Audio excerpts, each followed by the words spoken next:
And with that out of the way, we can go right ahead and go into the second segment. Actually, before I go into the second segment, I'm going to acknowledge Ghost's comments yet again. He's clearly not a Bronny fan. Clearly he's not. Because he says, tennis is harder. Saying Bronny is mid in the inferior sport of basketball is me being generous. Oh, watch out, guys. He's being generous. Bronny gonna look good on the bench. I mean, let me know in the comments, what do you guys think? Do you guys think that tennis is a much more difficult sport than basketball? Do you guys think basketball is a much more difficult sport than tennis? And, you know, to respond to your comments, I don't think he cares. And to be honest, I don't really care about whether or not Bronny's going to be good at tennis or not either. I really don't. And it genuinely, like, I just don't. I'm sorry, I really don't. And it's, what does that matter? What genuinely, what does that matter? What good does that do? And sure, he might look good coming off the bench. You never know what his role on the Lakers is going to be. And we have no idea how well he can, you know, progress in the future. Because playing with all of these, you know, and training under the NBA trainers, a lot of players, like, that didn't, let's say, for example, players that couldn't shoot, players that couldn't do this, players that couldn't do that, they all developed that game in the NBA. So, like, Lonzo Ball, I remember when he was on UCLA, a lot of people were criticizing his jump shot. And, you know, while it was working on UCLA, going into the NBA, it didn't translate that well. But when he was training under those NBA trainers and, you know, jump shooting and practicing his jump shot, he refined his jump shot. And he ultimately became a three-point shooter. He went from shooting like 32% from three to shooting like 40+% from three, which is fantastic. It is a huge jump. So saying that, you know, he's going to be mid or saying that he's going to be this, that, and the other, I think that's just unfair. But that's just me. So with that out of the way, we can go into the, like, you know, the actual second segment, which is talking a little bit about Andrew Wiggins and the situation that the Warriors are forcing him to. So what's happening? So Andrew Wiggins, the Golden State Warriors are looking to trade him. I'm willing to bet that he is going to be in the same trade package as Paul George if the Warriors decide to trade for Paul George. Because there were rumors and there were reports saying that the Warriors, they're ready to deal with trades and they're ready to trade or sign Paul George to the Golden State Warriors. So whether it be a sign and trade, whether it be something else that they plan on doing, they do intend on getting Paul George. And I feel like Andrew Wiggins is going to be a very key piece in that trade. And the reason why I believe that is because the Warriors, they are extremely reluctant on letting Andrew Wiggins play in the Olympics for Team Canada. They don't want him playing in the Olympics because they are afraid of the possibility that Andrew Wiggins gets injured. And if he gets injured, then teams aren't going to be willing to trade for him. Now, while I do understand the Warriors' standpoint, and I completely understand why they wouldn't want to risk Andrew Wiggins getting injured and why they wouldn't want to, you know, let him play in the Olympics, I think that's just wrong. Like, from a fan perspective, I genuinely just think that's wrong.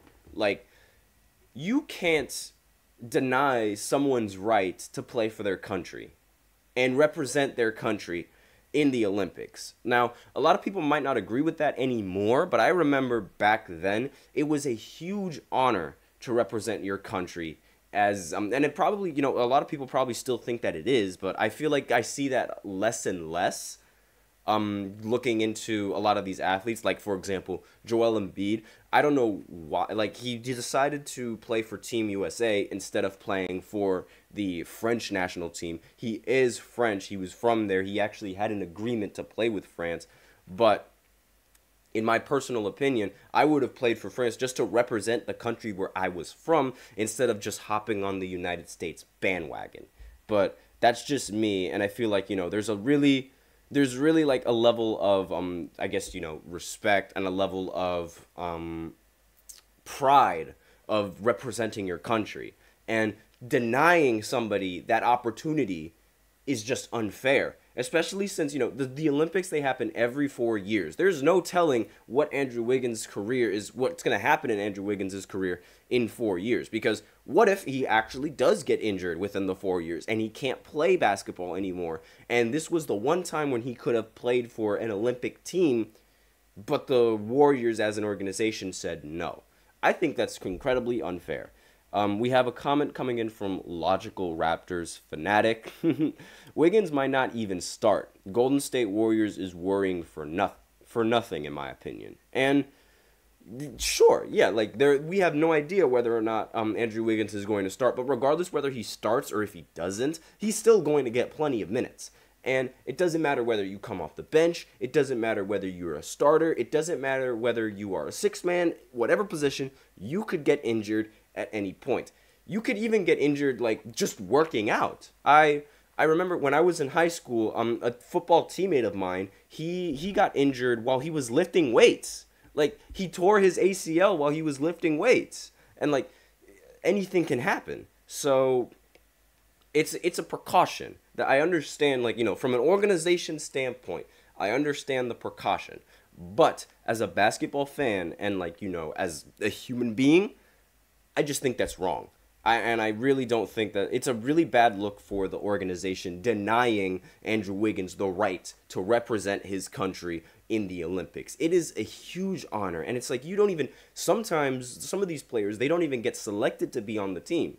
So I just think it's incredibly weak by the Golden State Warriors, but I do understand that they want to be sure to get ready for the Paul George trade if that does happen. So from an organization standpoint, I totally get it. But I don't think you need to, because you're essentially living in fear. And sure, there's a chance that he gets injured, but what if he doesn't get injured? And Raptors Fanatic in the chat, he says, Warriors has had a dream to be Wiggins has had a dream to be an Olympian like his mother. Exactly. And now they're just now they're taking, I actually did not know that. Thank you for telling me that. But he if he does have a dream to play with Raptors fan says that she was an Olympic sprinter. That's awesome. So yeah, why wouldn't you want to represent your country like that? I think it's just not fair to any athlete and that wants to participate in the Olympics. If an athlete wants to participate in the Olympics, I don't think any organization should have the right to say no, they're not allowed to play. I think it should be up to the player and up to the player alone. And I just think that's incredibly weak, because you cannot live in the fear that your players are going to get injured. Honestly, I feel like that's why a lot of the players, they get injured already, because we're treating them and we're trying to cater to them and making them frail, this, that, and the other. I mean, back in the day, players used to play 82 games. Now they're barely playing. There's barely any athlete in the league that's playing 82 games. The only one that comes to mind is Mikal Bridges, that's playing 82 games a season. And again, to be quite frank, I really don't like how, all of these organizations, they're oh, don't play because you could get injured. Oh, don't play because we're afraid you might get injured. Let the man play. If he wants to play, let him play. It's really weak, in my opinion. And I think it just trains these athletes over time to be weak. But that's just me. That is just my opinion. So I'm not trying to say that athletes are weak. I'm not saying that they're weak by any means, but I think that this training strategy and, this strat of just conserving the players so they don't get injured is weak, because, you're just training them to just protect themselves when instead of just hooping, just hoop. You have no idea what's going to happen. You have no idea if you're even going to end injured. Just hoop. So that's all I have for the second segment. So now we will go ahead and go into the third segment, where an NBA insider claims that Jimmy Butler isn't going to re-sign with the Miami Heat. So I'm just going to talk a little bit about that in the third segment, because there were rumors that Jimmy Butler will get traded. So I'm also going to talk a little bit about that after this short break. Be sure to stay tuned. Looking for your daily fix of sports talk without having to pay for it? GSMC Sports Network is available on YouTube.